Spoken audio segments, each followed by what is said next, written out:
오늘은 이제 제 3강. 이제 1, 2강은 사실은 이 3강을 얘기하기 위한 정지 작업 정도 되겠죠. 그래서 기본 지식을 우리가 탔고, 그다음에 결국은 공자의 가르침이 지금 우리에게 어떤 의미가 있는가, 우리는 어떻게 그 가르침을 배워서 살아갈 것인가, 거기에 대한 이제 이해, 또 응용, 그렇죠? 적용, 뭐 이게 사실은 우리의 숙제이겠죠. 우리가 고전을 공부하는 건 그래서 하는데, 제가 이 3강을 준비하면서 사실 어제 말씀드렸지만은 논어는 511구절이 있습니다. 그중에 이번 강의에 제가 인용해서 거론한 구절이 대략 한 30구절, 30구절 됩니다.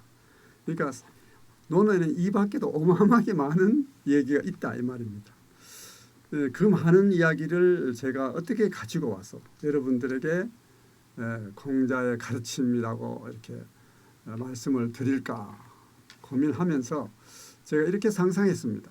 우리가 공자님을 모셔다가, 지금 우리가 감히 공자님을 모셔서 선생님, 오늘날 우리 대한민국 국민들에게 가르침을 주십시오 이렇게 청해서 우리 강의를 들을 때 과연 공자님은 우리에게 무슨 말씀을 하실까 라는 생각에서 제 나름대로, 감히 뭐 제가 하여튼 공자님 뜻에 맞는지 모르겠지만 제가 그런 생각으로 논어 전편에서 추려서 이렇게 엮어봤습니다. 그런 취지라는 거, 그 밖에도 많은 얘기가 있다는 거 있습니다. 일단 이제 지금 3강, 상강도 여러 가지 이제 소주제로 나눠지는데, 첫 번째로 얘기할 것이 겸허한 마음으로 배우기를 좋아하라. 제가 볼 때는 공자님이 가장 먼저 이 말씀을 하실 것이다, 그런 믿음이 왔습니다. 확신이 왔습니다. 사실 여러분 잘 아시다시피 논어의 첫 구절이 뭡니까? 지금 보이는 저 구절이죠. 바로 배움 얘기를 하고 있습니다. 논어는 공자님이 돌아가신 뒤 한 70여 년 지난 뒤에 제자들이, 또 그 제자의 제자들이 가만히 생각해 보니까 선생님은 돌아가시고 안 계시는데 그 가르침이 세월이 지나면 사라질 것 같은 거예요. 자기들도 영원히 사는 게 아닐 것이고. 그래서 제자들이 모여서 이렇다. 그러니까 우리가 선생님의 가르침을 뭔가 이렇게 기록으로 남기자, 보존을 하자, 이런 생각을 하면서 각자 자기 필기 노트, 또 머릿속에 들은 기억들, 또 여기저기 주변의 사람들이 기억한 말들을 다 수집해서 편찬을 했습니다. 그러니까 공자님이 직접 쓰신 책은 아니다 이 말이죠. 그 후에 제자들이 모아서 선생님 가르침을 이렇게 모아놓은 책입니다. 그러면서 이제 여러 편으로 나누는데, 가장 먼저 하기편 첫머리의 이 구절을 배치를 시켰습니다. 이거는 분명한 이유가 있다, 이렇게 봐야 됩니다. 뭐 그 제자들이 그래도 명색이 공자님의 제자들인데 아무 생각 없이 그렇게 편집을 하지는 않았겠죠, 당연히. 그래서 이 구절의 의미가 우리가 새롭게 새겨볼 필요가 있다. 그래서 하여튼 이 겸허한 마음으로 배우기를 좋아하라.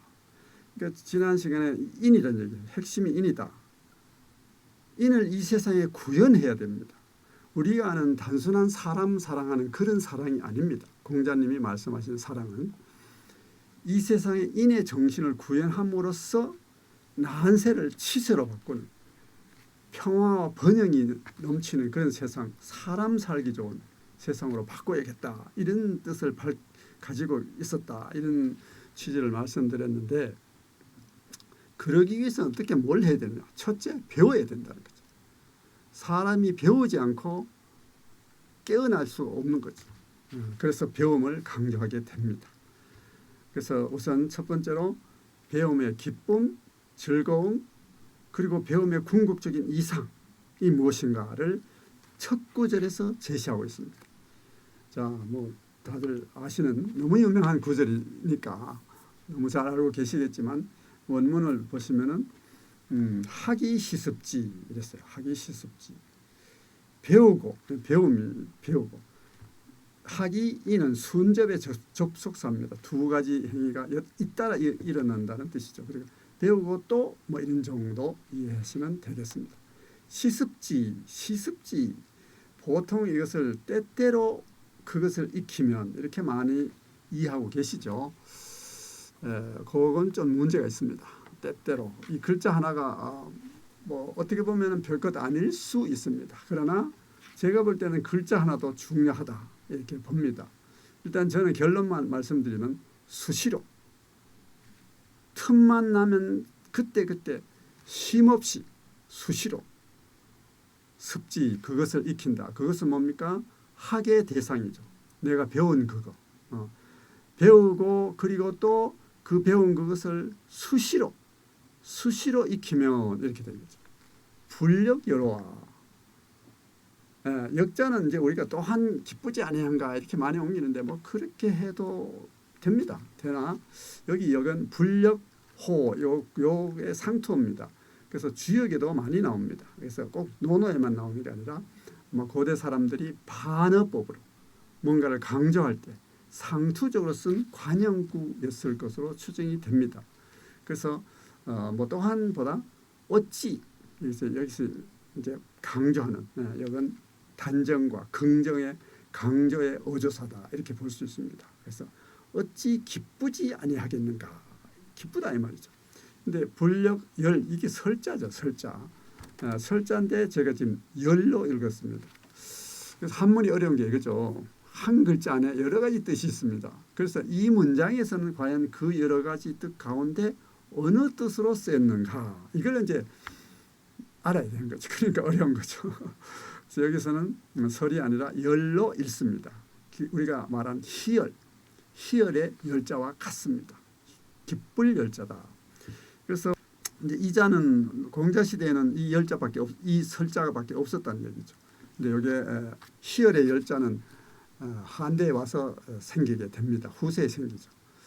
어쨌든 이 기쁘다는 뜻인데 하기 시습지은 불여여로와 배우고 또 그 배운 그것을 수시로 익히면 어찌 기쁘지 아니하겠는가 뭐 이런 얘기입니다. 동의하십니까?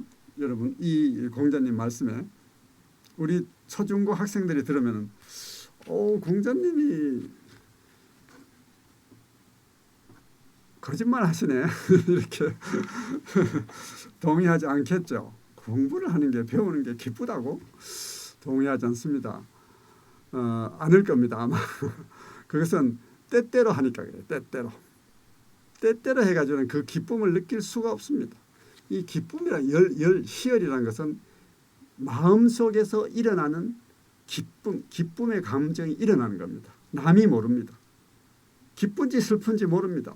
이건 나만이 아는 내심의 희열입니다. 이것은 열심히 공부를 수시로 정말 틈만 나면 막 파고 들고 붙들고 손에서 놓지 않고 이렇게 열심히 할 때 기쁨을 느끼지 않을까요? 그래서 때때로 옮기면 안 된단 말이에요. 이 때때로 해가지고는 그 공자님 말씀이 거짓말이 된다 이 말씀입니다. 그래서 저는 뭐 이렇게 이해합니다. 물론 근거는 있죠. 자 보시면은 왜 때때로가 안 되느냐? 문법적으로 문제 없습니다. 때때로 뜻이 있습니다. 시라는 글자 안에. 또 논리적으로 말이 되느냐 안 되느냐. 어제 3원칙 얘기했죠. 3원칙. 첫 번째 문법, 두 번째 논리 말이 되느냐? 말이 뭐 안 된다고 하기도 그렇고 좀 애매하지만 뭐 된다고 일단 봅시다. 세 번째, 그러면 공자의 사상에 맞는가? 여기에 걸립니다. 여기는 분명히 걸립니다. 자 밑에 제가 논어 태백편에 있는 구절을 인용을 해놨는데 공자님 이렇게 말씀하셨죠. 학여 불급이요 유공실진이라. 배움이란 것은 마치 불급하듯이 따라가지 못할 듯이 앞선 것을 혹은 뭐 앞서가는 사람이라도 좋습니다. 뭐 막차를 놓치면 집에 못 간다. 뭐 일단 그런 앞서가는 것을 따라가지 못할까 봐 안달하듯이 하고 그런 자세로 공부를 해야 된다 이 말입니다. 유 그리고 또 여기 유자는 또 우자와 같은 뜻입니다. 그리고 또 공실지 실지 아까 지자는 그거죠. 지시대명사 그거 뭐죠? 아까 배운 그거 배움을 막 쫓아서 따라잡은 거죠. 따라잡은 그거 배움에서 습득한 그것 그것을 실지 놓칠까 또 잃어버릴까 봐 우리가 한번 배웠다고 영원히 내 것이 됩니까? 그렇지 않습니다. 그래서 그걸 또 잃어버릴까 봐 힘들게 따라잡았는데 언제 잃어버릴지 모를 것 같은 두려움 또 잃어버리지는 않을까 하는 두려워하듯이 하는 것이다. 이렇게 분명하게 말씀하셨습니다. 자, 배움의 기본 자세 이렇게 명확히 일깨워줬다 이 말이에요. 자, 이렇게 해야 되는데 때때로 익힌다. 공자의 말씀에 맞지 않죠. 맞지 않습니다. 그래서 우리가 특히 우리는 대부분이 뭐 그냥 때때로 자동입니다. 생각하지 않습니다. 자동 워낙에 잘 아는 구절이라고 생각하니까 중국에는 여러 가지 뜻으로 나와 있습니다. 때때로란 뜻도 있고 수시로란 뜻도 있고 또 제때에라고도 풀이합니다. 제때 늦기 전에 더 잊어버리기 전에 그것도 괜찮습니다. 차선의 풀이로 괜찮습니다. 뭐 이런 식입니다. 제가 이제 첫 구절이니까 조금 이제 이런 것까지 말씀드리는 거예요. 사실 시간상 이렇게 말씀드리기 전부 그렇게 말씀드리기는 이제 어렵지만 일단 처음 유명한 구절이니까 좀 분명하게 알자 이런 차원에서. 자, 그러면 첫 구절의 이 의미가 뭡니까? 공부하는 방법을 얘기하고 있습니다. 배우고 우리는 학습하다 이런 말 합니다. 학습. 근데 사실 공자 여기서 나오는 걸 보면 학과 습은 두 가지 행위입니다. 다른 행위입니다. 하나의 행위가 아닙니다. 그러니까 학하고 그것을 시습지 해야 됩니다. 시습지. 그래서 수시로 익히는 그렇게 배우고 수시로 익히는 여기 공부의 기본 방법이죠. 그렇죠? 기본 방법입니다. 그래서 그 공부의 방법을 말씀하시고 있다 이런 얘기죠. 그 다음에 공부를 통해서 배움을 통해서 우리가 남몰래 얻을 수 있는 희열, 기쁨, 배움의 기쁨에 대해서 얘기하고 있습니다. 배움이라는 것은 기쁜 것이다 이런 것이죠. 일단 그렇습니다. 그 다음에 두 번째 구절 뭐 잘 아시다시피 유붕 자원방려면 불영낙호와 유붕이란 것이 한대의 그 방고의 어떤 책에 보면은 이 구절을 붕우자원방례로 인용하고 있습니다. 그래서 아마 논어 원본은 붕으로 되어 있었을 가능성이 추정컨대 그렇습니다.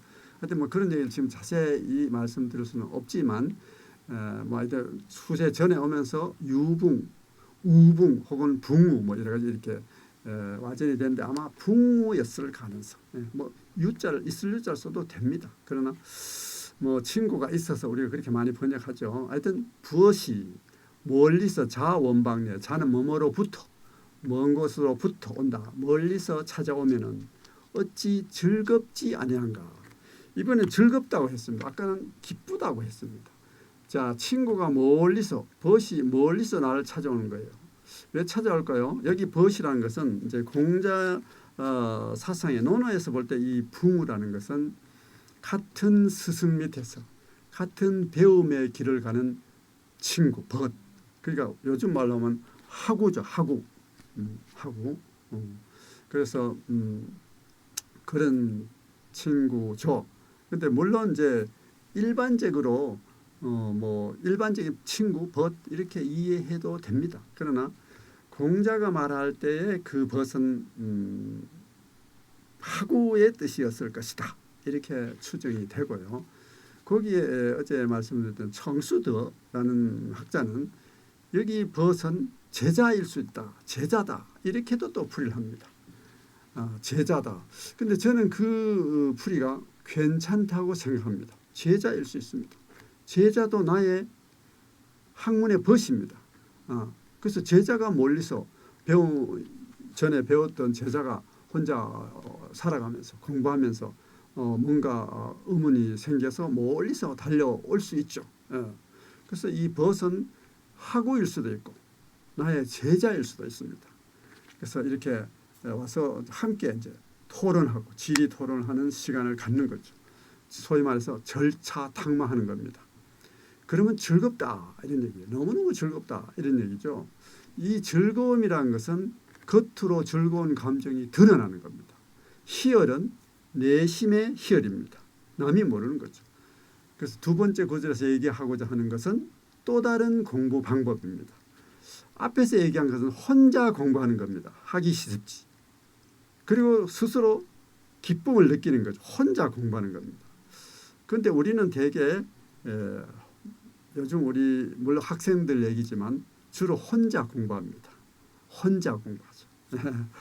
자, 혼자 독학, 홀로 공부한 배움에 문제가 있죠. 독학을 하다 보면 홀로 배우다 보면은 과문하게 됩니다. 견문이 좁아집니다. 식견이 좁죠. 그리고 사고가 편협해집니다. 하나는 알고 둘은 모르는 좀 답답한 외골수 뭐 이런 등등의 부정적인 폐단이 있게 됩니다. 바로 그런 폐단을 없애기 위해서는 벗어나기 위해서는 바로 함께 더불어 지토론 법과 함께 선생님과 함께 의견을 나누고 생각을 키우고 그러면서 융통과 개방의 미학을 더해야 됩니다. 그럼 사고의 폭이 넓어지겠죠. 답답한 사람이 하나도 알고 둘도 알고 셋도 아는 이런 사람이 되지 않겠습니까? 바로 또 다른 공부의 배움의 방법이자 또 다른 그 배움의 즐거움, 기쁨과 즐거움, 정말 뭐 행복한 순간이 아니겠습니까? 지금 어떻게 보면 여기 들어오셔서 이 강의를 들으신 분은 스스로 자발적으로 배움의 장에 찾아오셨으니까 아마 기쁨과 즐거움을 느낄 줄 아시는 분들이 아닐까 저는 그렇게 생각합니다. 남 모르는 그렇죠. 남들은 모르죠. 무서워 그렇죠. 그렇습니다. 그 다음에 마지막 구절, 이 첫 장의 마지막 구절. 인부지 불언이면 불역군자호와 이었습니다. 자, 한문에서 사람인자가 이 단독으로 나오면은 사람들, 일반적인 사람들 혹은 다른 사람 이런 뜻으로 씁니다. 물론 예외가 없지는 않습니다. 그러나 대부분 다른 사람, 다른 사람들 이런 뜻으로 이해하시면 됩니다. 인부지 불언, 다른 사람들이 나를 알아주지 않는 거예요. 내가 대단한 사람인데 내가 이만큼 학문과 덕성이 대단한데 왜 나를 안 알아주지? 뭐 이렇게 인부지 다른 사람이 나를 알아주지 아니하여도 이 불언이면 여기 이는 아까와는 달리 역접입니다. 이 의미에 따라서 앞뒤 의미에 따라서 역접이냐 순접이냐. 불온 오는 성낼 온자입니다. 성내지 아니하면은 다른 사람이 나를 알아주지 아니하는데도 성내지 않아요. 섭섭해하지 않습니다. 그러면 불역군자호와 여기 군자는 명사인데요. 원래는 명사죠. 여기서는 불이라는 부사의 수식을 받으니까 명사가 될 수가 없죠. 형용사입니다. 그러니까 군자가 아니겠는가 이렇게 옮기면 안 된다 이 말씀. 군자답지 아니하겠는가. 군자답지 아니겠는가. 물론 뭐 군자가 아니겠는가 해도 됩니다. 되는데 일단 그렇다는 말씀입니다. 제가 이렇게 마지막에 호는 이제 의문조사입니다. 이렇게 말씀드리는 것은 여러분이 나중에 어제도 말씀드렸지만 장차 오늘 읽을 때 그래도 원문을 한번 맛보는 이런 단계로 가야 되지 않겠습니까? 언제까지 남이 해놓은 번역문만 읽고 물론 번역도 뭐 훌륭한 번역 뭐 좋습니다. 그러나 그래도 원문의 그 맛과는 차이가 있겠죠. 아무리 번역을 잘 해도 그렇죠. 그래서 이런 식으로 논을 읽어가면은 사실 뭐 원문의 그 묘미를 맛보는 것도 충분히 가능하다는 걸 조금 보여드리고 있습니다. 예, 그렇습니다. 자, 마지막 이 구절은 무슨 얘기인가? 자, 보통 사람들은 남이 나를 알아주기를 바라죠. 뭐 저 같은 사람도 그렇고 여러분도 그러시겠죠. 보통 사람들은. 그러나 그 중요하지 않다 이 말이에요. 중요하지 않다. 배움은 나를 위한 배움인데 남이 나를 알아주든 안 알아주든 그게 뭐 중요하냐. 거기에 연연하지 마라. 역시 품성의 수양, 조금 거창하게 말하면 도덕적 수양의 길로 끊임없이 나아가야 된다는 얘기겠죠. 그러면서 어디까지 가야 되느냐, 어디를 지향해서 가야 될 것인가, 군자다움, 군자다움, 부력 군자화, 군자다움을 향해서 나아가라. 배움의 궁극적 지향은 이상은 군자다움이다. 이것을 명확히 말씀하고 있습니다. 자, 군자는 무엇입니까? 군자. 군자의 뜻은 뭐 여러 가지가 있습니다만 크게 두 가지로 볼 수 있습니다. 하나는 고대 사회의 군자, 도덕 수양이 높은 사람. 물론 여기서는 공자님의 사상의 군자는 인의 도덕, 인의 덕을 많이 닦은 그런 사람이겠죠. 뭐 노자가 말할 때 군자는 노자의 그 도의 정신을 많이 닦은 사람이 될 것이고, 어쨌든 같은 군자라도 그 원전에 따라 지향하는 의미는 다릅니다.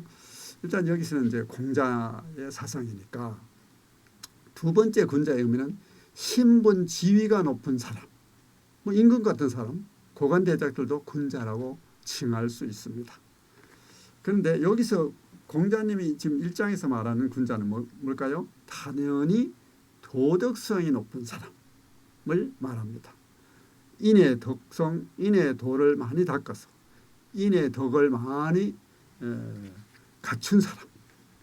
그래서 그런 군자는 뭐 어떤 특징이 있을까요?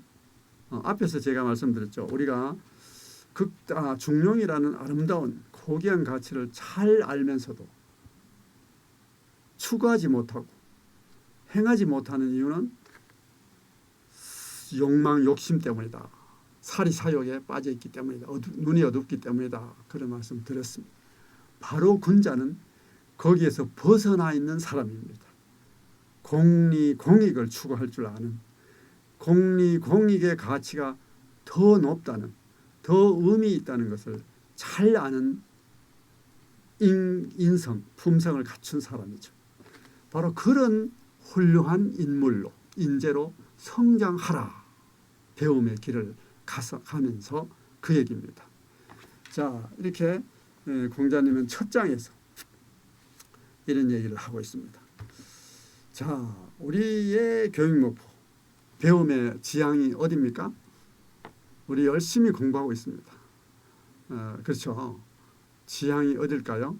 뭐 제가 뭐 여러분 스스로가 잘 느끼시고 아시고 계실 거니까, 과연 우리는 얼마만큼 군자다움, 군자다움에 대해서 너무 부담을 가지실 필요는 없습니다. 다만 조금 인성, 품성, 올바른 인성을 갖춘 사람 정도로 이해하셔도 됩니다. 얼마만큼 우리는 그런 올바른 인성을 갖춘 사람, 인물, 인재를 키우려고 애쓰고 있는지, 아니면은 현실 사회에서 좋은 대학 가서 좋은 직장 취직해서 잘 먹고 잘 사는 잘 먹고 잘 사는 그까지를 생각하고 있는지 잘 생각해 보시면은 공자의 사상의 이 고귀함을, 공자 사상이 얼마나 큰 사상인가를 아실 겁니다. 사실은 이런 이제 교육의 목표, 교육의 지향을 제시하고 교육을 하고 가르치고 배우고 있는 분들이 많이 있어요, 사실은. 그렇죠? 그러나 또 그렇지 않은 경우도 있는 것 같고, 선진국이면 선진국일수록 더 공자의 말씀 같이 하고 있지 않을까, 저는 그렇게 생각합니다. 우리도 장차 지금도 뭐 잘하고 있지만 좀 더 그 방향으로 더 열심히 가야 되지 않을까, 이런 생각을 합니다. 자, 배움에 대한 얘기, 뭐 일단 첫 장에서 이런 얘기를 했습니다. 노노 제일 첫머리 첫 장을 우리가 봤는데요. 여러분 익히 들어오셨던 알고 계셨던 구절이죠. 그렇죠? 뭐 하여튼 지금 제가 좀 그래도 간단히 말씀드린 겁니다. 더 말씀드릴 시간이 없어서 이 정도 간단히 말씀을 드렸고, 이제 두 번째 구절을 보자면 이런 구절이 있습니다. 공자님이 이 구절도 여러분들이 좀 보셨을 수도 있고, 고지학자는 위기요 금지학자는 위인이니라. 위기, 자기를 위해서. 여기 학자는 요지가 우리가 말하는 학자란 뜻이 아니고 배우는 사람, 그야말로 글자 그대로 배우는 사람. 학자는 끊임없이 배우는 사람이 학자입니다. 뭐 다 아는 사람이 학자가 아니고 계속 배우고 있는 사람이 학자죠, 사실은. 그래서 이 배우는 사람, 옛날 배우는 사람, 자기를 위해서 공부했고, 요즘은 아까 제가 뭐랬죠? 다른 사람을 위해서 공부한다. 이게 기본 번역인데요. 그렇게 해가지고 무슨 소린지 이해가 좀 부족할 것 같아서 위와 같이 번역을 했습니다. 그 함축된 의미를 드러내면은 자기를 위해서 공부한다. 바로 스스로 자기 충실을 위해서, 내실을 다지기 위해서 공부했다 이 말입니다. 우리도 옛날 얘기, 옛날에는 이랬는데, 옛날 사람들은 이랬는데, 요즘 뭐 그래 이렇게 좀 얘기를 하죠. 공자님도 똑같은 말씀하셨어요. 공자님도 옛날에는 옛날 사람들은 이렇게 공부했는데 이렇게 말씀하시는 거예요. 그렇죠? 뭐 공자님도 여전 정말 우리하고 똑같은 사람입니다. 그런데 요즘 사람들은 다른 사람한테 보이기 위해서 공부한다 이 말입니다. 자, 가슴이 뜨끔하지 않으십니까? 우리한테 하는 말이에요. 그렇죠? 2500년 전에 공자님이 하신 말씀, 어떻게 우리를 향해서 하는 말 이렇게 딱 들릴까? 놀랍지 않습니까? 그렇습니다. 자, 우리는 시험 잘 쳐서 제가 이렇게 잘합니다. 공부 많이 했습니다. 보여주고, 또 부귀공명, 좋은 취직, 좋은 뭐 대학 가고 이렇게 해서 내가 이런 대단한 사람입니다. 보여주고, 그렇게 공부 열심히 하고 있습니다. 예, 거기까지입니다. 안타깝죠. 공자님이 안타까워서 하는 말씀입니다. 예, 물론 그 공부도 해야 됩니다.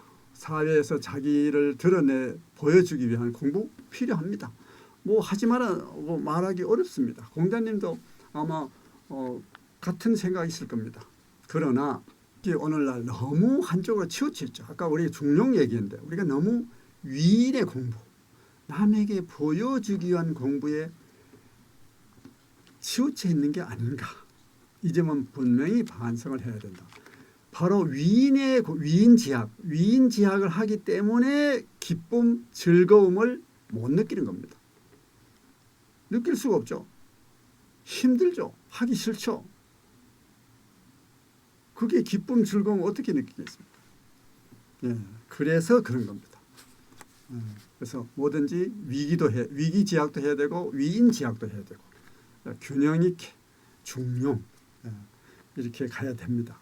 공자님이 이렇게 배움을 강조하면서 배움의 중점은 위인지학을 하면서 위기의 그 배움도 곁들여라 이렇게 이해하시면 되지 않을까 저는 그렇게 생각합니다. 예.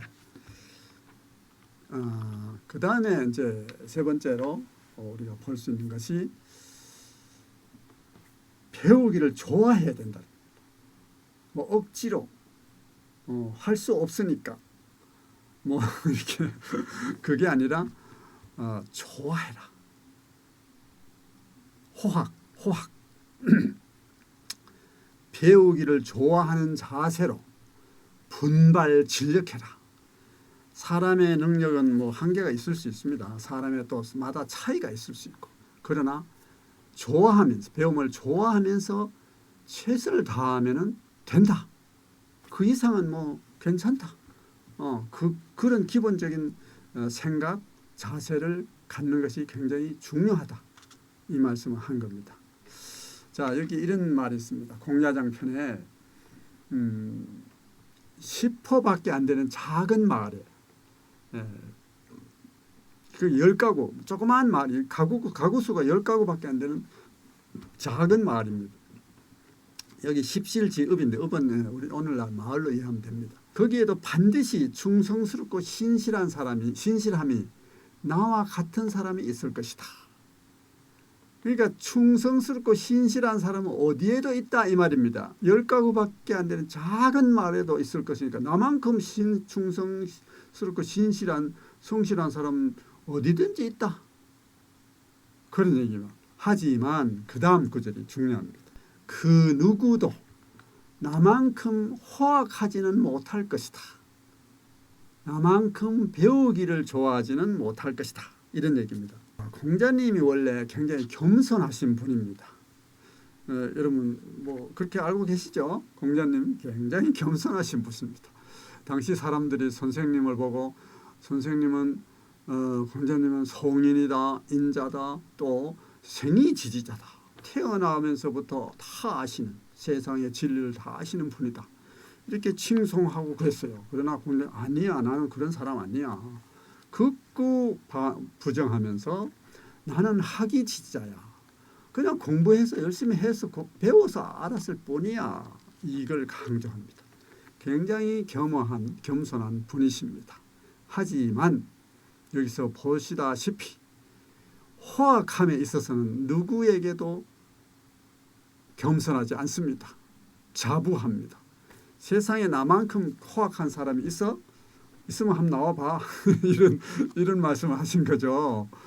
아시겠습니까? 예, 그렇습니다. 그만큼 공자님은 우리에게 배우기를 좋아하는 것이 얼마나 중요한지.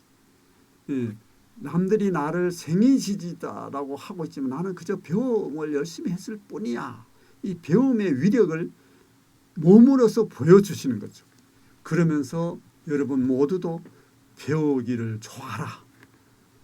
그러면 어떤 변화가 있을지 모른다. 그런 희망과 격려, 용기를 주시는 거죠. 그런 말씀이라고 보시면 되겠습니다. 제가 어제 동양고전 번역에 바르고 깊이 읽기를 위하여 이런 제목으로 뭐 3단계, 풀이의 3단계, 풀이의 3원칙 이런 걸 말씀드리면서 우리의 기존 고전 풀이의 약간의 문제점을 약간 말씀을 드렸습니다. 저도 사실은 겸손한 편입니다. 제가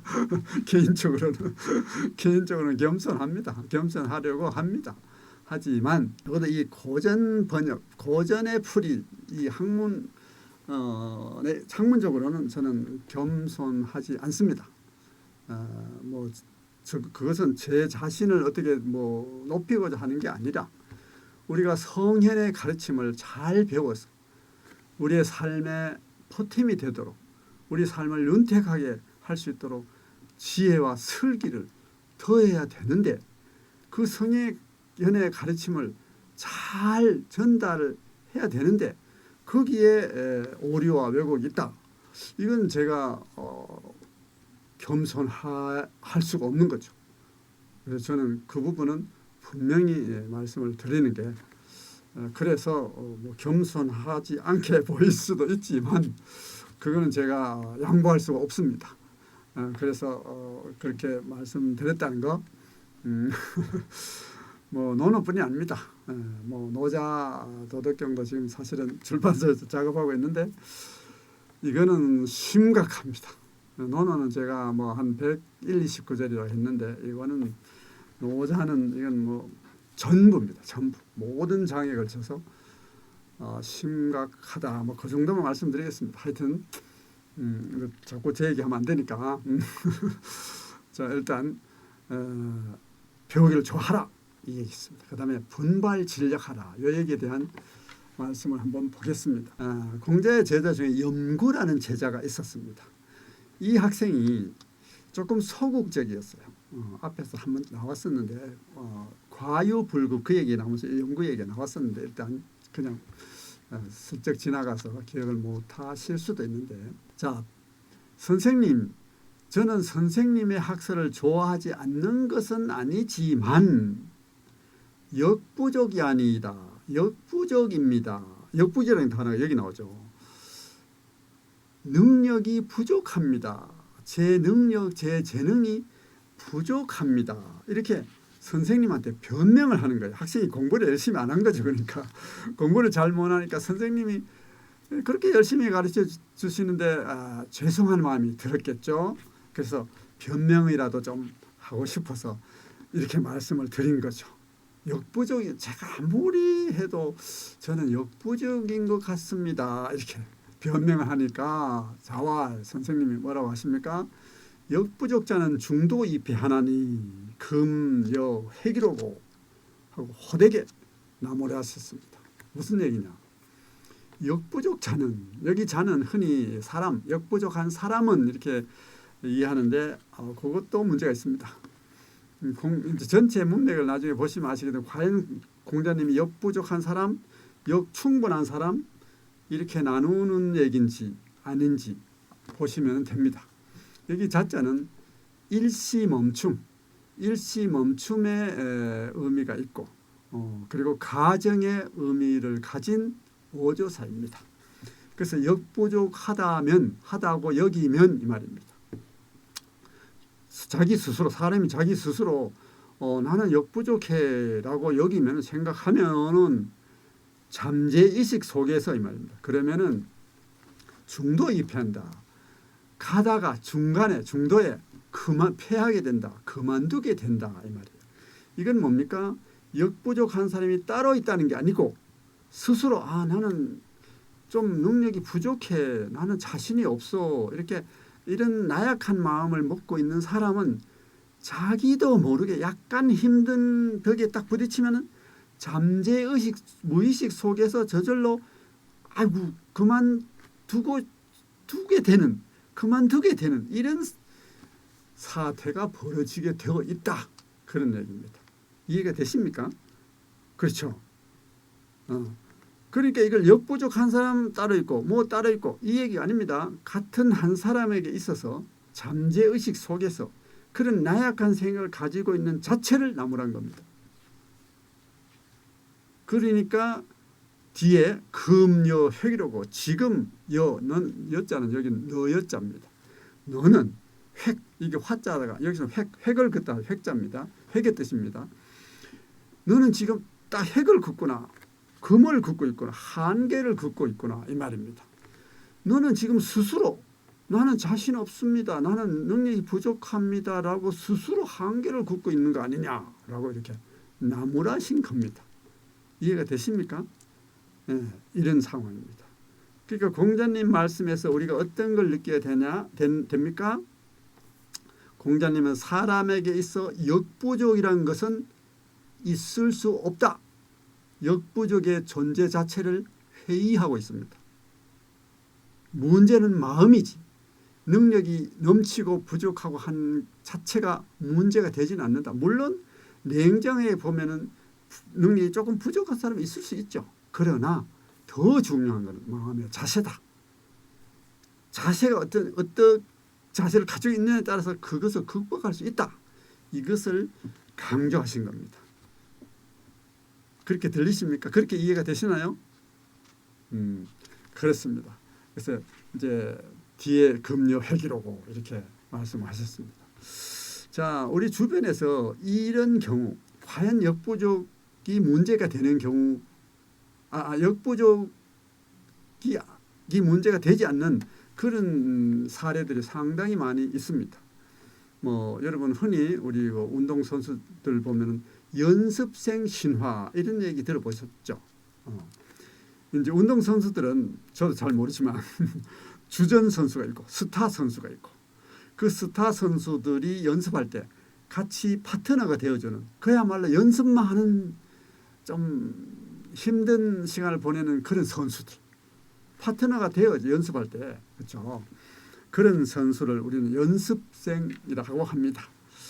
그런데 그런 연습생이 기적을 이룬 거죠. 주전으로 스타가 되는 이런 연습생 신화 얘기를 많이 듣습니다. 그런 걸 들어보셨죠? 뭐 그게 뭡니까? 역부족이 문제가 아닌 거예요. 제가 EBS에서 가끔 이렇게 좋은 특강 뭐 있으면 저도 공부를 하는데 우연히 EBS에서 이런 프로가 있더라고요. 공부의 신. 우리 어머님들 잘 아실 거예요. 자녀들 둔 어머님들. 공부의 신이라는 프로가 있어. EBS에. 요즘도 있는지는 모르겠습니다. 몇 년 전에 제가 우연히 봤는데, 그러니까 이제 그 아주 그 유명 대학에 진학한 학생들이 자기가 고등학교 때 공부한 그 공부의 비법, 입시의 그 비법을 전수해주는 뭐 그런 프로였습니다. 어떤 한 학생이 남학생이었는데 이 학생의 이야기가 이제 거기가 소개되는데, 대구의 어떤 고등학교 학생인데 그 제가 그 스토리는 기억하는데 정확한 수치는 약간 다를 수 있습니다. 실제와.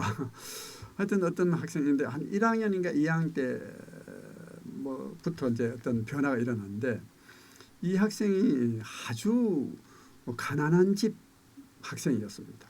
부모님이 맞벌이 하면서 열심히 힘들게 살지만 그 가난을 벗어나지 못하는 그 가정이었습니다. 근데 이 학생이 뭐 학교의 성적이 어떠했느냐?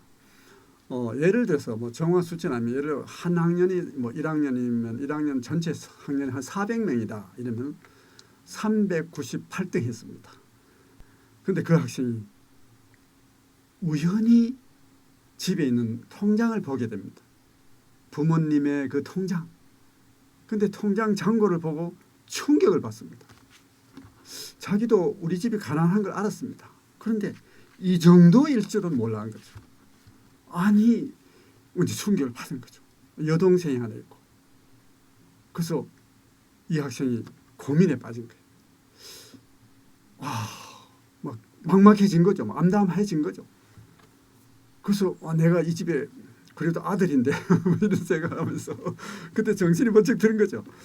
뭔가를 해야 되겠다 이렇게 된 거예요. 그런데 뭘 할까? 뭐 할 게 없잖아.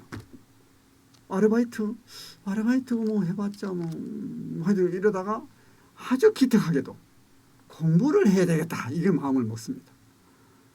어떻게 보면 그 학생 주변 사람들이 내가 공부 좀 해보겠다 하면 좀 너 웃기고 있네 뭐 이렇게 좀 볼 수도 있는 그런 학생이었습니다.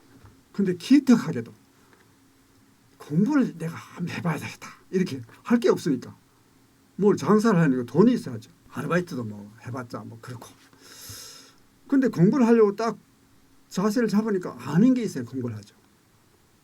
그렇다고 학원 갈 돈도 없습니다. 그래서 이 학생이 과목마다 책을 막 무조건 외우는 거죠. 모르겠으면 학교 선생님 많지 않습니까? 과목별 선생님을 찾아가가지고 귀찮게 해드렸죠. 처음에는 선생님들이 너 왜 이래 좀 이상하게 그러다가 얘가 이게 진지한 거야. 그때부터는 선생님들이 많이 도와주셨죠. 그렇게 해서 이 학생이 뭐 결론만 말씀드립니다.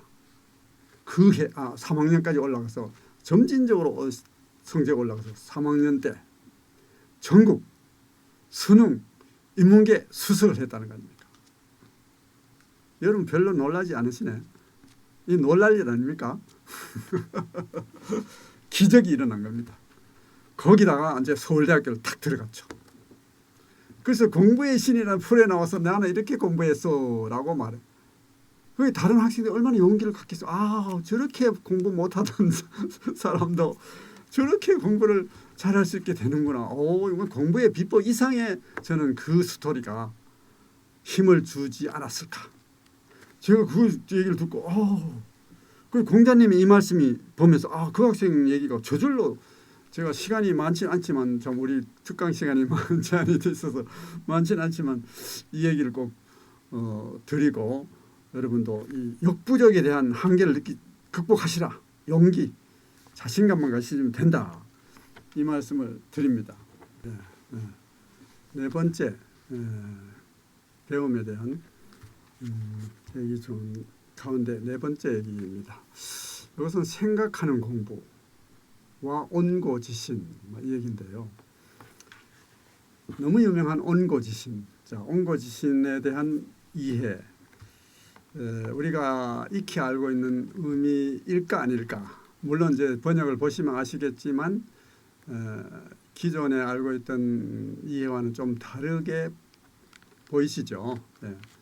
자, 그 부분에 대해서 이건 좀 분명하게 풀이를 해드려야 될 것 같아요. 왜냐하면은 온고지시라는 게 너무나 널리 알려져 있는 유명한 말인데 우리가 흔히 어떻게 알고 있죠? 옛것을 익혀서 뭐 새것을 안다. 옛것 새것 이렇게 알고 있습니다. 여기서 문제가 되는 것은 온고할 때 고자입니다. 고자에 제가 빨간 줄을 몇 줄을 그어놨는데 고자에 대한 이해가 잘못됐다 이런 얘기입니다. 그래서 여기서 온은 온습의 뜻입니다. 온습이 뭐냐? 복습의 뜻입니다.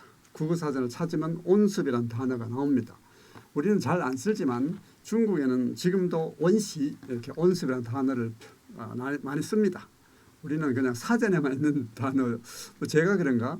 제가 안 쓰는가 모르겠는데 사전에만 있습니다. 우리는 흔히 복습이라는 말을 많이 쓰죠. 복습의 뜻이다. 고가 뭐냐? 우리는 그냥 글자 그대로 옛고 해가지고 옛것 이렇게 합니다. 옛것으로 이해하면은 뭐 좀 부족합니다. 2%? 한 20% 부족합니다. 왜 그러냐? 주자의 풀이를 보겠습니다. 주자가 분명히 말했죠. 거기 밑에 고자는 구소문이요 신자는 금소득이라. 여기서 고라고 공자님 말한 이 고라는 글자는 구소문이다.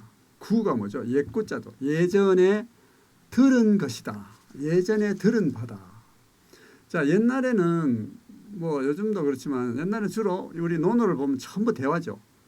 뭐 소크라테스, 공자님 다 대화를 통해서 가르쳤습니다.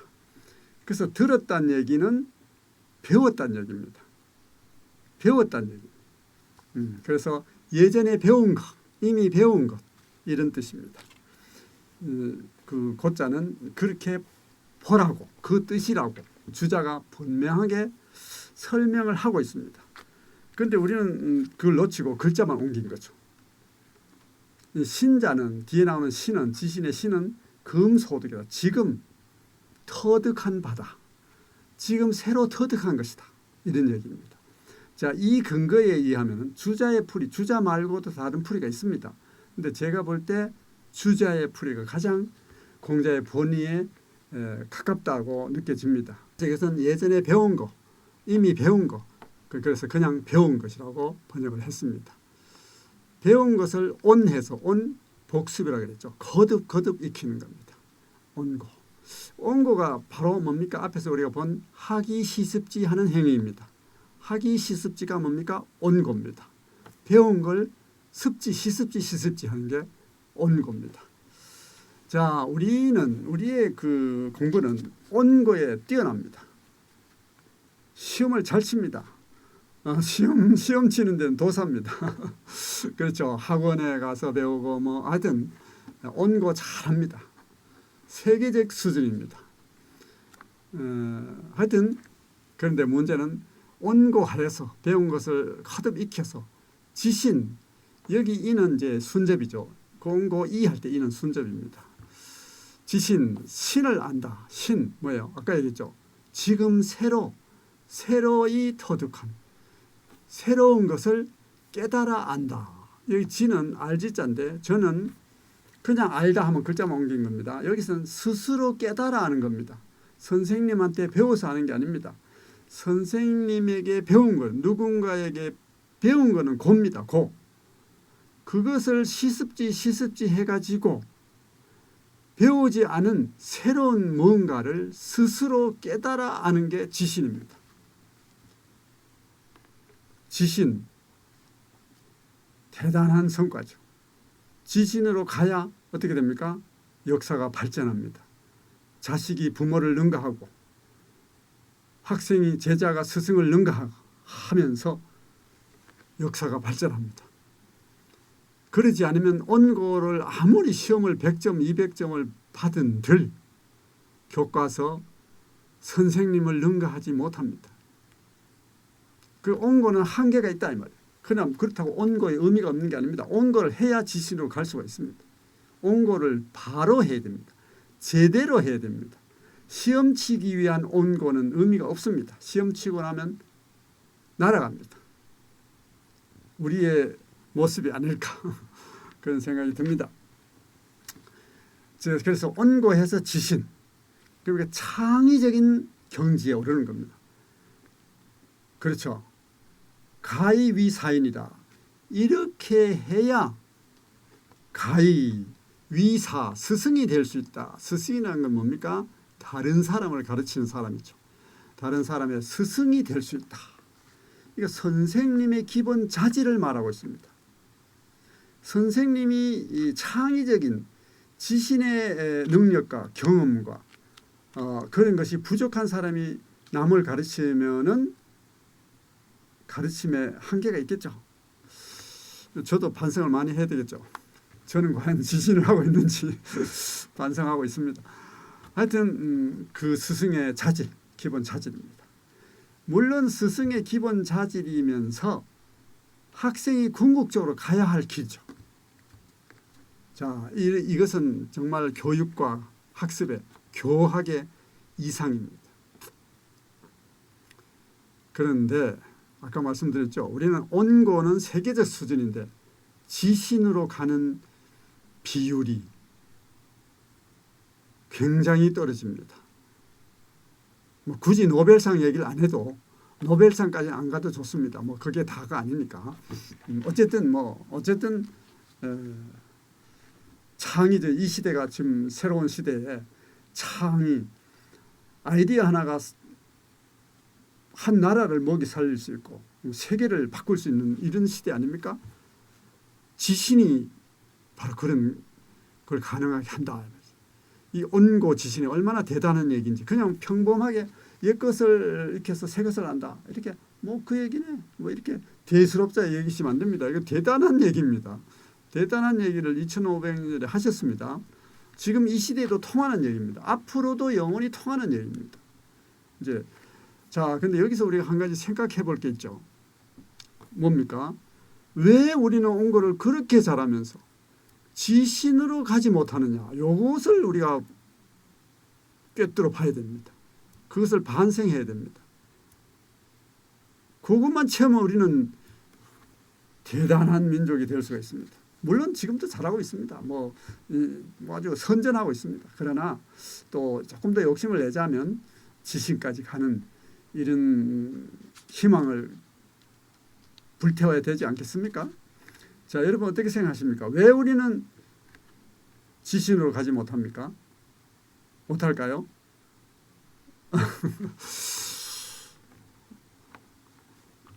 자, 이 얘기입니다. 이 얘기를 하기 전에 그 얘기부터 먼저 하겠습니다. 일단 자, 공자님이 그 얘기까지 해주셨어요. 우리가 궁금해하는 것을 아셨는지 그 얘기까지 하셨습니다. 학이불사 즉 망하고 사이불학 즉 텐이라. 배우기는 열심히 배우는데 불사 생각을 하지 않는 거예요. 사고 사유 사색이 없는 거예요. 기계적으로 암기하고 시험 치고 잊어버리고 끝입니다. 그런 공부를 하고 있죠. 학이불사하고 있습니다. 우리가 마치 우리를 두고 하시는 말씀 같아요. 배우기만 하고 생각하지 않으면 어떻게 되느냐? 망한다. 이 망자에 대한 풀이는 기존의 풀이는 두 가지입니다. 없을 망, 얻는 것이 없다. 또 속일 망, 기망하다 이런 뜻이죠. 그래서 속일 망, 속임을 당하기 쉽다. 이렇게 두 가지로 풀이하는 게 일반적입니다. 주자도 그렇고 우리 다산 선생, 한대 포함, 양나라 황간 이런 그 학자들 대개 다 두 가지입니다. 근데 최근에 제가 이 논어책을 쓰면서 참고한 자료 중에 이건 고주가 아니고 현대주입니다. 현대인의 주석 가운데 아주 괜찮은 주석이 있었습니다. 제3의 풀이죠. 대만 사범대학교 왕시행 교수의 풀인데 그 교수는 이 망자를 그물망의 뜻으로 보았습니다. 그물망 됩니다. 그 뜻이 있습니다. 자, 그물망의 뜻으로 보면 어떻게 되느냐? 그물이 무엇입니까? 구속하는 겁니다. 얽매는 겁니다. 뭔가를 얽매는, 얽어매는 거죠. 자, 그렇게 보면 이런 번역이 나옵니다. 화기불사 즉 그러면 망한다. 얽매이게 된다 이 말입니다. 무엇에 얽매입니까? 바로 배운 지식. 내가 배운 그 지식에 얽매여 가지고 운신을 하지 못합니다. 그것만이 옳은 줄 알고 그것만 붙들고 하나는 알고 둘은 모르는 답답하기 그지없는 상황에 빠진다. 차라리 아무것도 모르는 사람은 가르치면 이게 받아들이기라도 하죠. 그렇죠? 모르니까. 근데 조금 아는 사람이 위험합니다. 조금 아는 사람이 자기 아는 게 이게 완전히 최고인 줄 알고 거기에 얽매여가지고 다른 걸 배척하고 이렇게 될 수가 있죠. 그래서 얽매인다는 풀이가 대단히 좋습니다. 자, 왜 그러냐? 아까 기존의 풀이 얻는 것이 없다. 왜 얻는 것이 없습니까? 지식에 배운 것에 얽매이기 때문에 얻는 것이 없습니다. 두 번째, 속임을 당하기 쉽다. 왜 속임을 당하기 쉽습니까? 배운 지식에 얽매이기 때문에 속임을 당하기 쉽습니다. 하나는 알고 둘은 모르기 때문에 일어나는 얻는 것도 없고 속임을 당하기 쉬운 사태가 벌어집니다. 이 두 가지 뜻을 다 포괄하면서 보다 심층적인 의미가 있습니다. 그래서 얽매인다는 이 풀이는 대단히 좋다고 저는 생각합니다. 비록 현대인의 주석이지만 저는 취합니다. 그래서 이렇게 번역이 됩니다. 자, 하여튼 그렇고 반대의 경우가 있습니다. 사이불학. 생각은 많이 하는데 공부를 안 합니다. 배우지 않는다. 역시 또 뜨끔한 학생들이 있을 거예요. 지금 여기 오신 분들은 다 열심히 하시는 분들이니까 없으실 거고 우리 어린 학생들은 생각은 많이 합니다. 이 생각 저 생각 별 생각을 다 합니다. 그래도 공부를 잘 안 하는 학생들 일부 있을 수 있습니다. 자, 그렇게 되면 어떻게 되느냐? 텐이라 위태롭다. 위험하다 이 말입니다. 왜 위험하냐? 원문에는 없지만 원문에는 텐이라가 답니다. 그런데 거기에 함축된 의미는 옳고 그름, 시비선악, 옳고 그름을 가리지 못해서 위험하다 이 말입니다. 자, 이런 일이 우리 최근에 많이 벌어지고 있습니다. 뉴스에 보면은 게임에 빠진 사람이 그대로 실행에 옮깁니다. 영화를 보고 실행에 옮깁니다. 아니면 온갖 상상에 빠졌다. 그걸 실행에 옮깁니다. 범죄 행위가 됩니다. 그런데 그런 사람들은 이런 태도가 그렇죠. 딱 이렇게 화면에 보면 내가 왜 그렇게 심각한 죄를 지었다고 생각하는지 납득이 안 되는 표정. 그런 거 보셨습니까? 왜 사람들이 이렇게 난리지? 내가 뭘 대단히 잘못했는데. 위태롭습니다. 위험천만합니다. 시비선악의 분별이 없습니다. 생각에 걷잡을 수 없는 생각에 빠져 있지만 그것을 생각을 절제하고 생각을 잡아줄 배움이 없기 때문에 위험천만한 사태가 벌어진다 이 말입니다. 자, 공자님 이 공자님 말씀 그냥 보면은 평범한 말입니다. 전부가 옛날 어른들 하신 말씀, 들어본 듯한 말씀. 그런데 제대로 읽어야 됩니다. 지금 제가 충분히 설명드린 시간은 없지만 이 정도라도 말씀을 드리는데 이 보통 얘기가 아니다 이 말이에요. 이 두 구절이 보통 얘기가 아니다 이 말이에요. 생각을 해야 된다. 생각 없는 영혼 없는 삶이 무슨 의의를 무슨 가치를 창출할 수 있겠느냐 이 말입니다. 바로 뭡니까? 온고하는 과정에 많은 생각, 사유, 사색이 들어가야 된다 이 말이에요.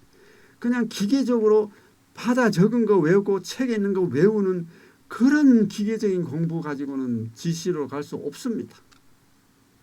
그래서 질의와 토론이 필요합니다. 혼자 공부하면 안 됩니다. 이 모든 것이 공자의 교육 사상에서 명확히 제시하고 있습니다. 오늘날 우리도 잘 못하고 있습니다. 공자의 사상이 낡아 빠진 캐캐먹은 옛날 얘기입니까? 절대로 아닙니다. 공자의 논어를 제대로 읽으면 절대 그런 말을 할 수가 없습니다. 오히려 감탄합니다. 감탄해야 됩니다. 제가 어제 그런 말씀 드렸죠. 머리로 하는 공부에서 넘어서야 된다. 머리싸움만 하고 있어서는 거기까지입니다. 마음에 울림이 있어야 된다. 제대로 느껴야 됩니다. 울림이 있어야 된다. 눈빛이 달라질 수 있다 이 말씀이죠. 그래서 결국 여기서 두 번째 구절에서 공자님의 결론은 뭡니까? 공부하면서 생각하라 이 말입니다. 둘 중에 하나만 한쪽도 결여할 수 없다. 결핍해서는 안 된다. 두 가지를 다 해야 된다. 그래서 제가 생각하는 공부 뒤에 학이사지란 단어를 적어놨습니다. 그 두 가지를 다 하는 게 학이사지입니다. 배우면서 그 배운 그것을 생각하는 겁니다. 학이사지. 옹고지시라는 단어는 논에 있는 단어입니다. 학이사지란 단어는 논에 없습니다. 제가 만든 단어입니다. 공자님의 이 말을 조합해서 공자님의 결론은 학이사지다. 학이사지를 쉬운 말로 하면 생각하는 공부를 해라 이 말입니다. 생각하는 공부. 얼마나 중요한 얘기인지, 이 두 마디가 얼마나 대단한 얘기인지 느낌이 오십니까? 그래서 온거를 옛것으로 보면 안 되는 이유를 한 가지 더 말씀드리면, 스승이란 사람이 옛것만 존중하고 지금 것은 천시하는 귀고천금에 갇혀 있다면 올바른 교육, 공정한 교육, 균형된 지식 전수, 가르침이 되지 못하겠죠.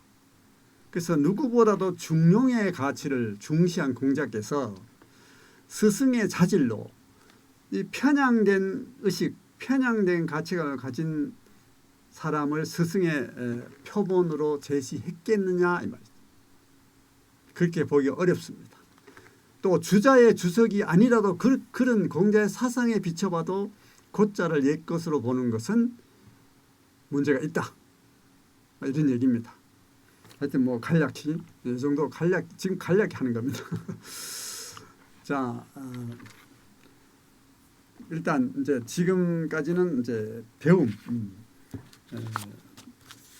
얘기였죠. 배움. 우리가 공자의 가르침을 지금 우리에게 되살리기 첫째 항목에 겸허한 마음으로 배우기를 좋아하라. 이 주제로 지금까지 말씀드렸습니다. 이제 두 번째 주제로 가겠습니다.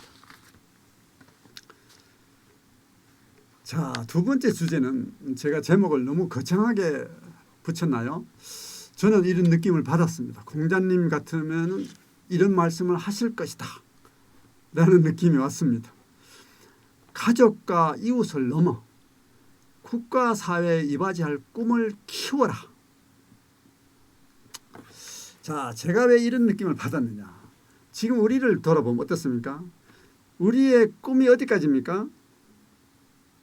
여러분 꿈, 여러분의 주변의 자녀들의 꿈이 어디까지입니까?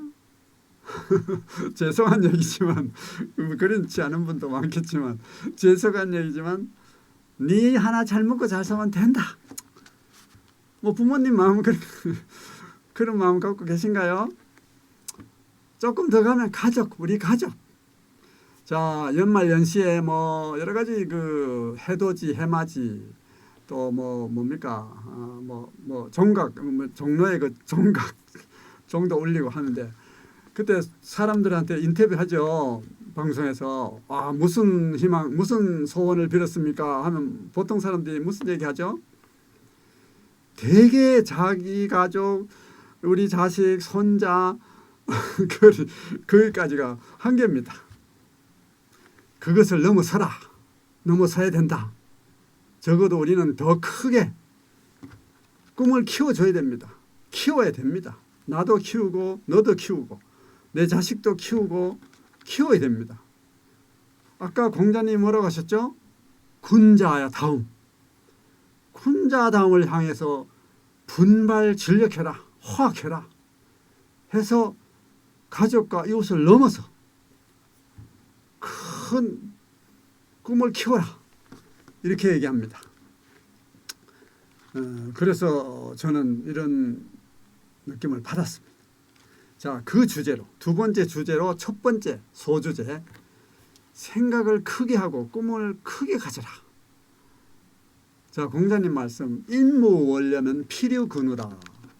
사람이 먼 생각, 원대한 생각, 멀리 내다보는 생각이 없으면 반드시 필이 중요해요. 필, 반드시입니다. 이게 뭐 선택적이잖아요. 반드시입니다. 근우가 있다. 근우, 가까이 온 근심, 내 눈앞에 근심 걱정에 휩싸이게 된다. 이런 얘기입니다.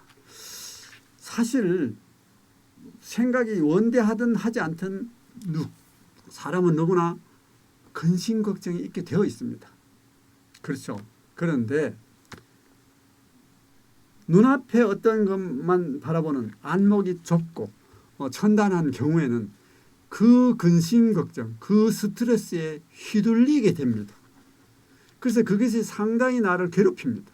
힘듭니다. 그러나 원대한 꿈을 가진, 생각을 가진 사람은 같은 부류의 근심 걱정이 있더라도 꿋꿋이 딛고 일어섭니다. 내가 가야 할 곳이 저긴데, 내 꿈이 원대한데 이 정도에 내가 주저앉아? 아니지. 오히려 더 분발하죠. 내가 갈 길이 저긴데.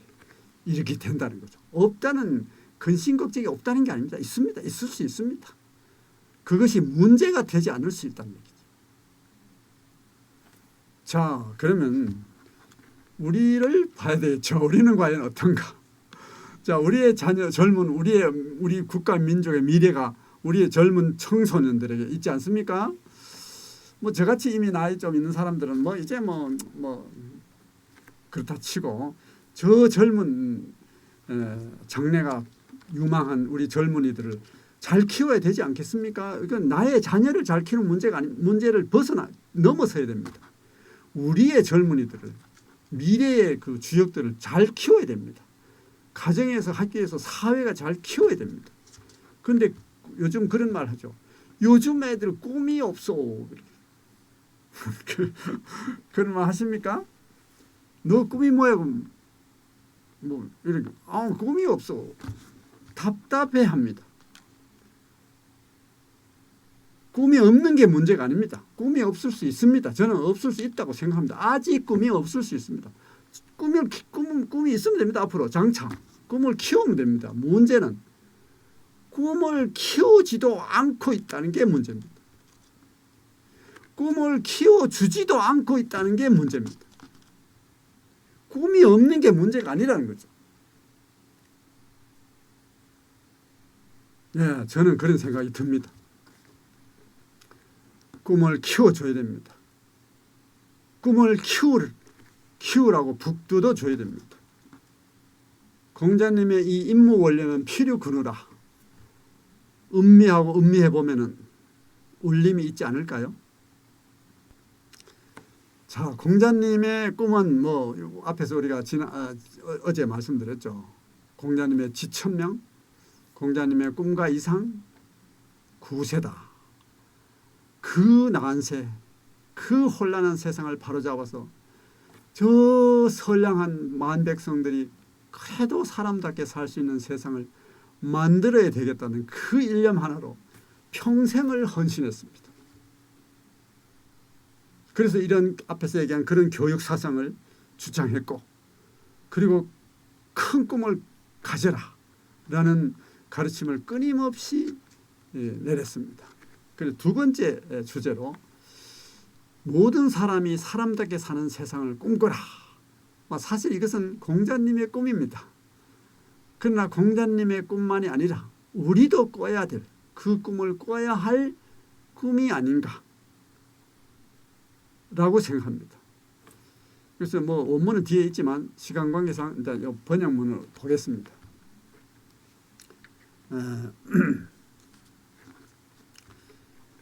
자로 이제 공자의 제자죠. 자로가 선생님 어떻게 해야 군자라고 할 수 있습니까? 이렇게 여쭙습니다. 그랬더니 자기 자신을 수양해서 진지하게 그리고 성실하게 본분을 다해야 한다. 자기 본분을 다해야 된다. 이렇게 했습니다. 일단 수양이 기본입니다. 그러니까 쉽게 말하면 요즘 말로 하면 기본 인성, 기본 품성을 갖추는 게 중요하다.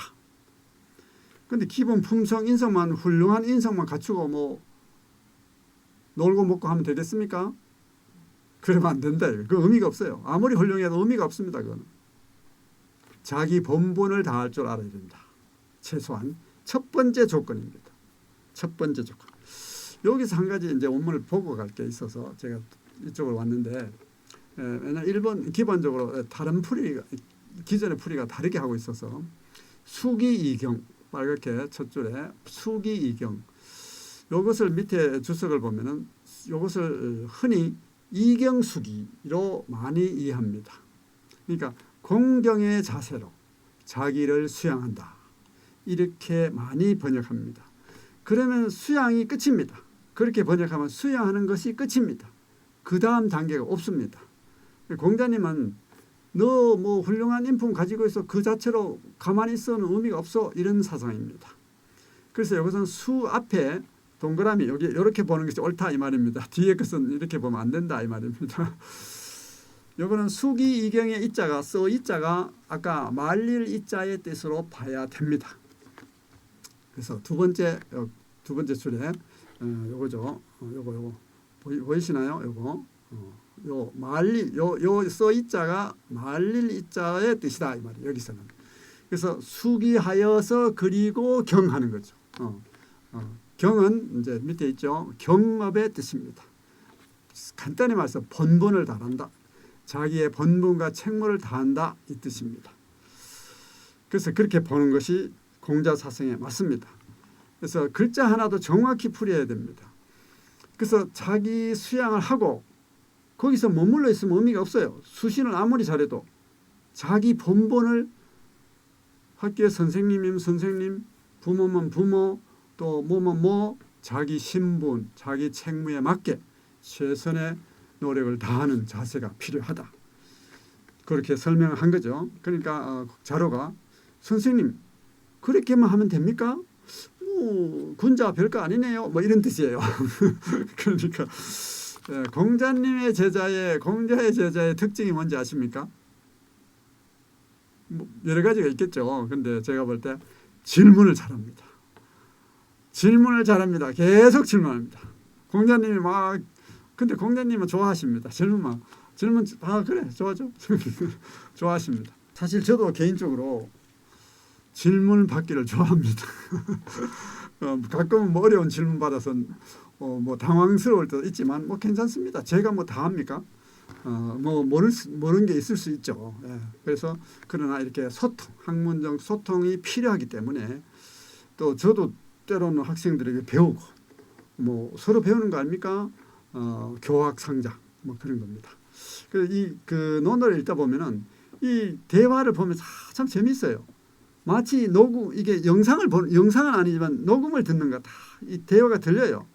이러면 그래서 저는 혼자 얘기지만 어떤 착각을 하느냐 논어를 이제 읽으면서 제가 공자님 그 강의실에 공자님 그 방에 저 끝에 앞에는 못 앉고 그 현 제자들이 앞에 있을 거 아니에요. 저는 저 끄트머리 앉아가지고 그 공자님과 제자들이 하는 대화를 이렇게 엿듣고 있는 착각을 느낍니다.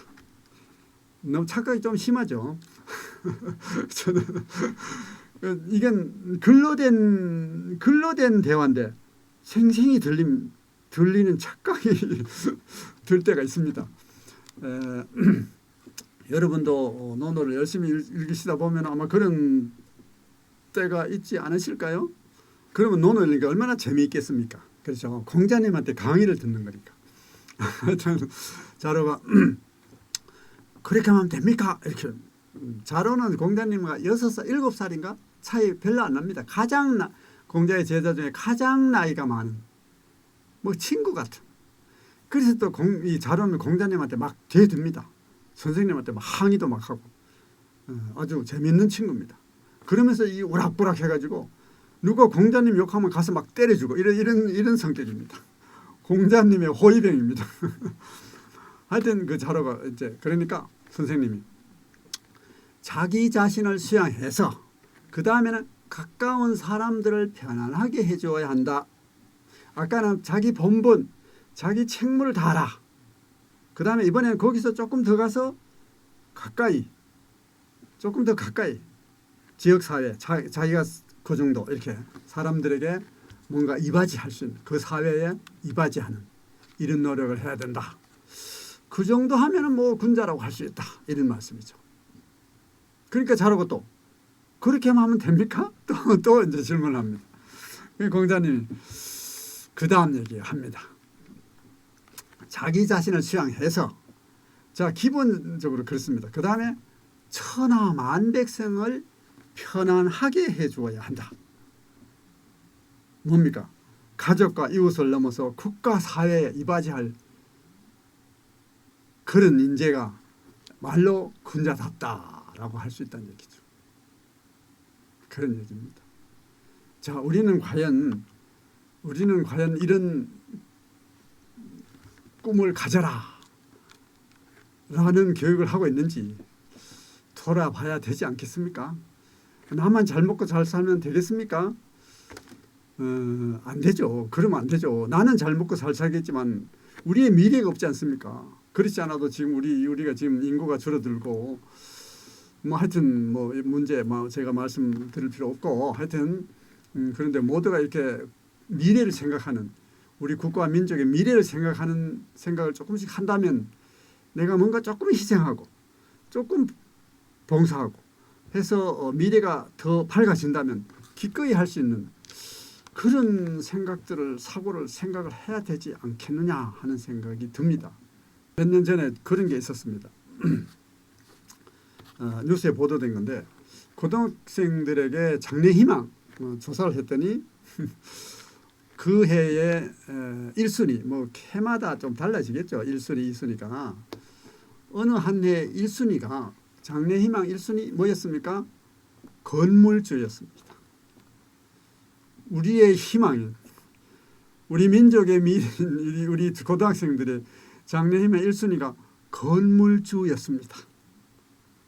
건물 하나 가지고 그냥 편하게 그냥 새받아 살겠다 이 말이 아닙니까?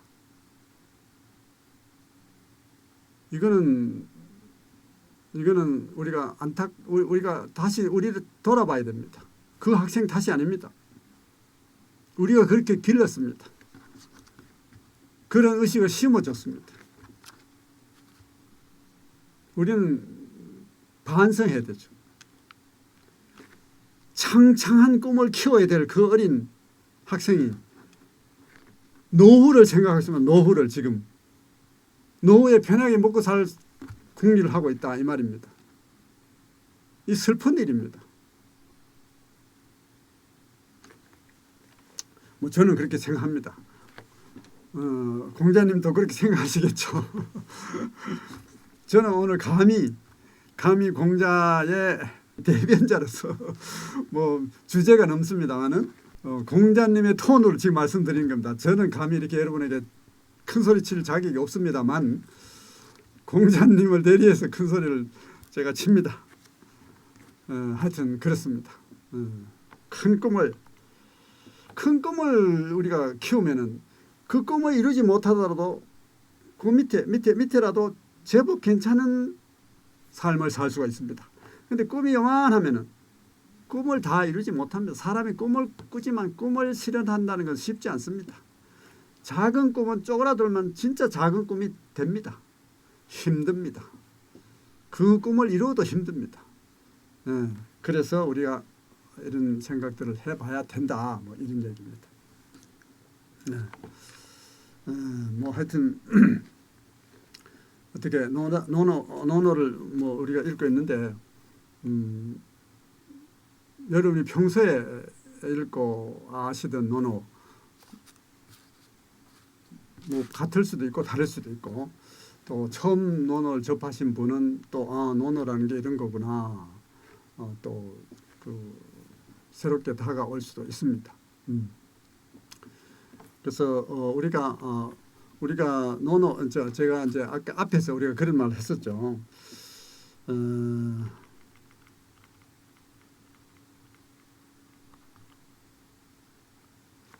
공자사상의 진수는 유교하면 떠오른 의례가 아니라 사람을 사랑하는 인본주의다. 뭐 이런 얘기.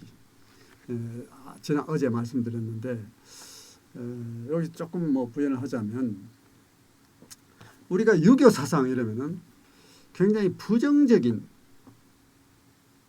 인식, 이미지가 강하지 않습니까?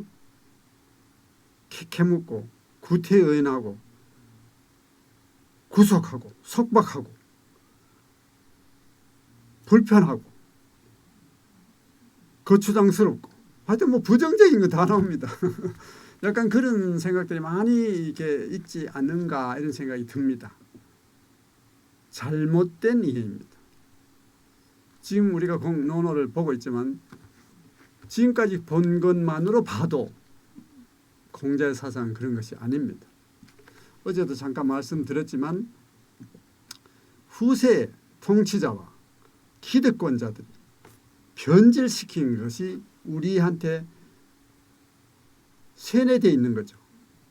그것은 공자의 사상이 아니라는 걸 분명히 말씀드리고 그래서 논어를 직접 공부해서 논어의 위대한 사상, 큰 사상을 우리가 익혀서 큰 꿈을 키우고 정말 큰 삶을 살아가야 된다. 그 얘기를 제가 말씀드리는 거죠. 그래서 여기서 제가 예를 들어서 여러분 공자의 사상 진보입니까? 보수입니까? 어떻게 생각하세요? 제 질문이 너무 우문입니까? 지금까지 얘기한 것만 봐도 이미 감지가 되시죠? 우리도 지금 2000년대를 살아가는 우리도 잘 못하는 걸 이미 2500년 전에 다 설파하셨어요. 얼마나 시대를 앞서 있는가. 앞서기로 말하면 진보로 말하면 2500년 전을 앞서 있는 진보입니다. 그러나 앞으로도 영원히 앞서게 됩니다. 그러면 진보일까요? 진보도 아닙니다. 그런데 공자의 사상은 뭘까요? 결론만 말씀드리면 진보와 보수를 뛰어넘어 있습니다. 그 위에 있습니다. 진보 보수를 모두 아우르는 중용의 가치를 추구하는 위대한 사상입니다. 공자님이 진보에 기울고 보수에 기울고 하실까요? 지금까지 어제 오늘 공부한 것만 가지고 생각해 보셔도 공자님이 진보 보수니 거기에 머물러 있었겠느냐 이거죠. 그 위에 있습니다. 그 모두를 아우르는 중용의 가치를 추구하는 위대한 사상이다. 그런 말씀을 제가 드리는 거죠. 사실 이게 온라인이라서 좀 한계가 있죠. 저도 뭐 대면에서 이렇게 자유롭게 이 기계의 한계 좀 벗어나고 자유롭게 질의 토론도 하고 하면 훨씬 더 잘 되지 않을까. 지금보다는 그런 생각도 아쉬움이 있지만 뭐 이렇게라도 할 수 있어서 다행이라고 생각합니다. 자, 그다음 나머지 시간에 뭐 또 조금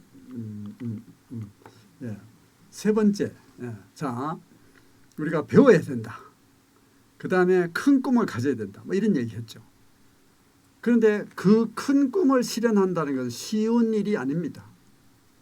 그렇죠. 그래서 어떻게 해야 된다고? 수양, 수신, 기본 품성, 인성, 덕성을 갖추는 것이 굉장히 중요합니다. 기본 인성이 안 되면 어떻게 됩니까? 큰 꿈을 키울 수도 없고 큰 꿈을 실현하지도 않습니다. 나 혼자 잘 먹고 잘 살면 됩니다. 사리사욕에 갇혀 있을 뿐입니다. 그렇기 때문에 아까 앞에서 공자님이 그랬죠. 여기서 자기 수양 계속 3번씩이나 자기 수양에 굉장히 강조했죠. 기본 수신 자기를 수신하는 게 쉽게 말하면 올바른 인성, 뭐 인성 함양 가치관 뭐 이런 걸 우선적으로 함양하는 것이 굉장히 중요하다 이 말입니다. 그렇게 연결이 되시죠? 예. 그래서 3번째 주제, 우리가 공자님의 가르침의 3번째 주제는 올바른 인성 함양에 힘쓰며 건전한 가치관을 형성하라, 이런 가르침으로 저는 이해를 합니다. 요즘 우리가 여러분 아시다시피 가치관이 바로 되어 있습니까? 오늘날 우리 사회에 가치관의 혼돈, 가치관의 전도, 어느 게 삶의 어떤 가치를 추구해야 되는지 뭐 혼란이 있습니다. 잘못된 가치관도 많고, 그래서 건전한 가치관 뭐 이런 얘기입니다. 그래서 첫 번째 그 소주제로 사람은 올바른 인성과 훌륭한 덕성이 먼저다. 어떤 능력, 실용적인 능력, 뭐 재능 이런 게 우선이 아니라 기본 인성, 덕성이 먼저다. 이런 얘기입니다. 자, 공자님 헌문편에, 논어 헌문편에 있는 구절을 제가 인용을 했는데요. 보시면은 기란 불친기력이요 친기덕이니라 이랬습니다. 기는 천리마 기자입니다. 번역문을 보시면은 천리마란 사실 그 힘을 칭송하는 것이 아니라 그 덕을 칭송하는 것이다. 자, 여러분 요즘 옛날에는 천리마 하면 대단한 거죠. 뭐 천리마를 갖고 싶어서 임금들이, 군주들이 뭐 어떤 희생도 천리마 구하려고 뭐 그런 노력도 한다고 들었는데, 자, 근데 우리가 천리마라고 칭송할 때 하루에 천리를 달리는 그 능력, 힘, 뭘 두고 칭송하는 것일까? 라고 했을 때 공자님은 아니다. 그걸 칭송하는 게 아니다. 그 덕성, 그 천리마가 가진 덕성을 칭송하는 것, 덕을 칭송하는 것. 이 덕이 뭘까요? 천리마라고 하루에 천리를 달리는 게 쉬울까요? 지도 어렵습니다. 아무리 천리마도 지도 하루 천리 달리기 어렵습니다. 힘듭니다. 그런 능력을 갖추기 위해서 평소에 얼마나 고된 훈련을 겪어내야 할까요? 그렇죠. 그 인고의 시간을 이겨내고, 그리고 천리를 달리는 그 과정에 순간순간 닥쳐오는 그 힘들고 고통스러운 순간순간을 이겨내고, 결국은 그 임무를 완수하는 그 덕성, 그 기본 덕성, 사람으로 하는 그 기본 인성, 덕성, 그것이 받쳐질 때 그의 능력이 발휘될 수 있다 이 말입니다. 값진 가치를, 훌륭한 고귀한 가치를 창출할 수가 있다 이 말입니다. 너무 맞는 말 아닙니까? 맞는 말이죠. 오늘날 우리 사회에 보면은 능력은 뛰어난데 뭐 국가대표급 뭐 또 하여튼 여러 가지 훌륭하죠. 여러 분야 각 분야에 훌륭한데 그 인품 인성 이 문제가 생겨서 하루아침에 나락으로 떨어지는 사람들을 왕왕 보게 됩니다. 그렇죠. 그래서 그 힘 능력만 가지고는 한계가 있다 이 말이에요. 그 능력이 제대로 발휘되기 위해서는 그 바탕에 인성, 덕성의 뒷받침이 있어야 한다 이 말입니다. 공자님 얘기는 그 얘기죠.